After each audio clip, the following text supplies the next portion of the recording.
Today, we're touring a property in Roseville, California. Now, this is a great example of how you can buy a home and have part of it help pay for itself while still having even more value add. It's a duplex style property with the main house at 227 Donner Drive, and the back unit is at 227 1/2 Donner. If you've been trying to get into the market, this could be a great opportunity. You can live in one unit and rent out the other while using that rental income to help offset your mortgage payment. And if you're new here, I'm Leslie Duvernay, California-based realtor, investor, and landlord coach, and I help homeowners turn their homes into rentals and build wealth through real estate using strategies like house hacking. So if you're interested in house hacking, rental properties, or becoming a landlord at some point in time, go ahead and hit that subscribe button. And make sure that you stay until the end of this video because I'm going to give this property my house hack score so you can see how it stacks up as an investment.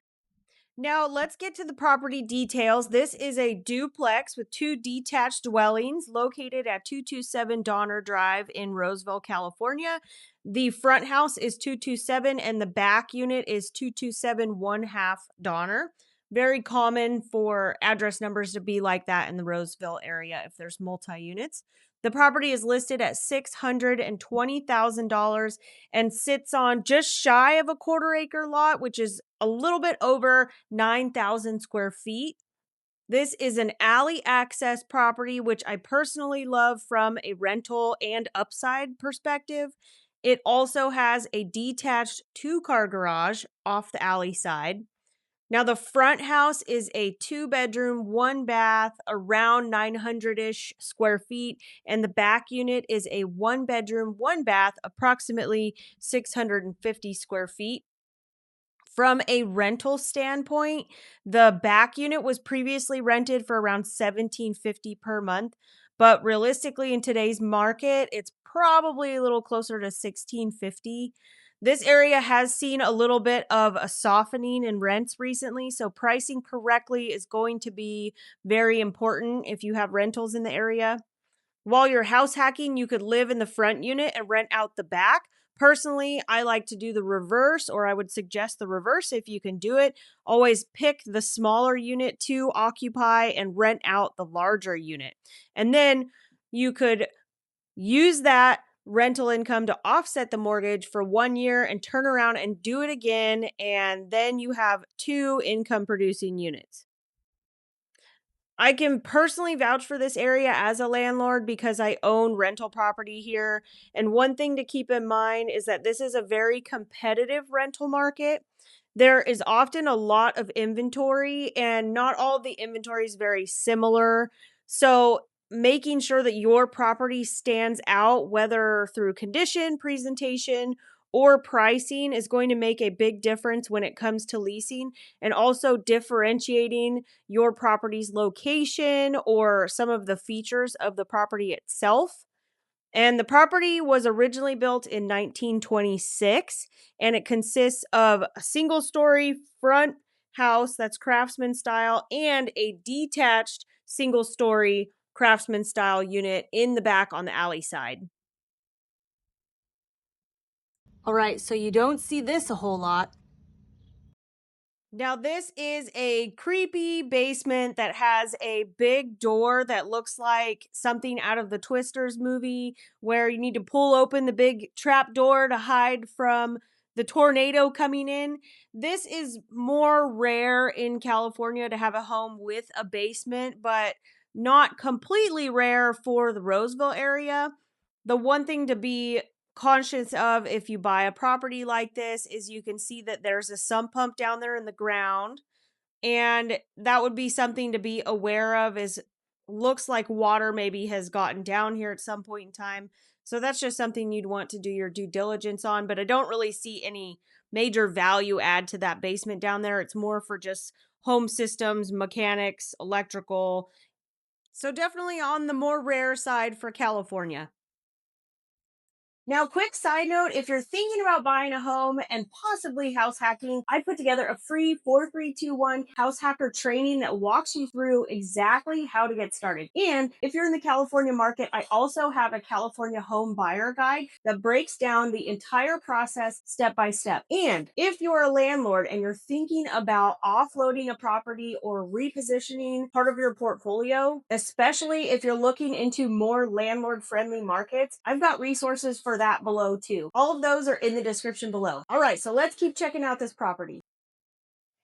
All right, so back to some of the details of this property. Now, this property is a fixer, but I didn't see anything that would make it ineligible for traditional financing like conventional or even FHA, which is important if you're a first time home buyer and you're house hacking, or if you're house hacking in general because you're using usually traditional loan products. But I didn't see anything that's going to knock this one out of financing. So that's a good thing. And that's where opportunity really comes in because you can buy this property with, as little as 3% down payment. When it comes to more opportunity on this property, if you did a renovation and let's say your budget was somewhere in the range of maybe 100,000 to 150,000, you could potentially bring the property value up to around the mid to high 700 range in value. And what I really like about this property is the setup itself. This is the type of property that we buy. With the alley access and the detached garage, there is so much potential down the line to potentially convert that garage into a third unit, which would significantly increase both the rental income and the overall property value. This is definitely the property that I usually look for. Anything that's like a Craftsman on an alley like this, where there's value add, and there is so much value add on this property. Now you're getting a house hack today with 2 units, but you also have long-term upside through renovation and potential expansion. It's not just a place to live, it's a property that you can grow into an investment and see significant returns in the future potentially. From a location standpoint, this property sits in the revitalized Douglas Harding corridor just near downtown Roseville and Royer Park. And this area has been seeing a ton of growth and reinvestment, including park improvements nearby and new construction developments. Also, right down the street from this property is a new luxury apartment project that's going in. Roseville as a whole is one of the fastest growing cities in the region and is consistently ranked as one of the safer cities, which makes it very attractive for both homeowners and renters. From a long term perspective, these are all really strong indicators for continued appreciation and demand for housing.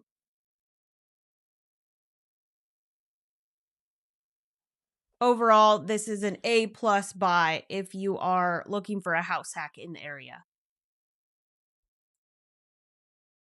All right, so now let's give this property a house hack score. And this is where you start to see if a property actually makes sense as an investment. And this is where you actually see if this property even makes sense as an investment. On this channel, I rate properties from 1 to 5 based on how strong they are as a house hack. And I'm looking for 5 things: rentability, rental income potential, price to rent ratio, forced appreciation opportunities, and long term appreciation for the area. Now, let's break down how this one actually scores. This is the type of property where you're not just buying a home, you're creating a ton of upside from day one. Rentability on this property is a 4 out of 5. It's a strong rental setup, but this is a competitive area, so you'll want to make sure that the property really stands out when it comes time to lease the units out. Rental income gets a 4 out of 5. If you live in the back 1 bedroom, you could rent out the front house for around 2,100 to 2,200 per month, which gives you a stronger offset on your mortgage right out of the gate. But if you live in the larger unit, then the back unit would rent for around 1,650, maybe 1,700 per month. Price to rent ratio comes in at a 3 out of 5 as it sits today, but that improves significantly as you add value through updates and increase rents. Forced appreciation is a 5 out of 5. This is where this property really shines with renovation potential and the ability to potentially add a third unit by converting that garage, plus the two completely separate units, the large lot size, the growing neighborhood. 5 out of 5 for sure. And appreciation gets a 5 out of 5. You're in a growing area of Roseville near downtown with ongoing development and strong long term demand. So, overall, this property comes in with a house hack score of 4 out of 5. Very strong. I love this property so much. This is an A plus buy if you get it for the right price. Now, I want to show you just a really brief tutorial on researching rents on properties.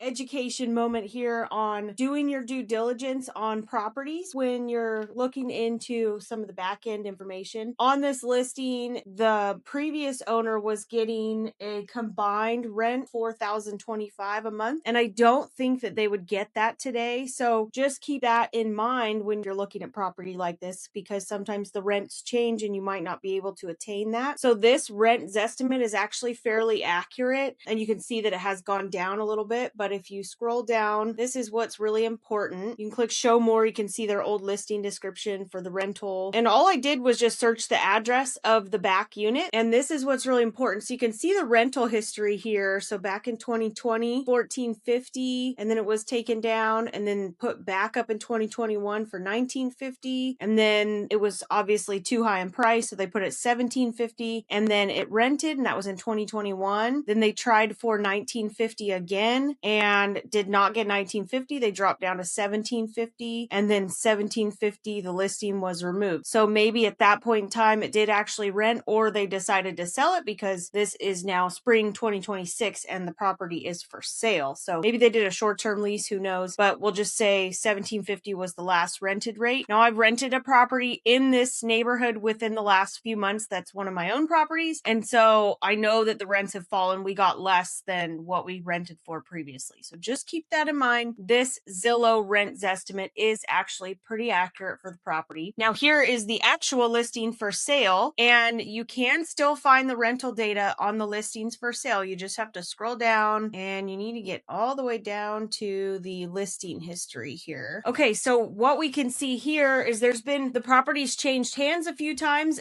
on the sales, but what we can see is this rental history, which is important. So it was up for $2,400 in May of 2021, peak time for rentals, and then they ended up dropping the price $2,200 a month. So again, it went down $200 a month. So that's just one factor to look at if you're shopping for a property like this, trying to dive into the actual rental history, which is also how you then price your rentals, is diving into the rental history as well for what's currently on the market or what's already rented. So I'll see you in the rest of the video. If you're thinking about buying a home and possibly house hacking or turning it into a rental later, I have two free resources I link below. The first is my 4321 house hacker training, where I walk you through how people are building rental portfolios, starting with their primary home as a multi-unit property and then scaling their way down. And the second is my California home buyer guide, which breaks down the entire buying process step by step. Both links are in the description below. And as always, happy landlording.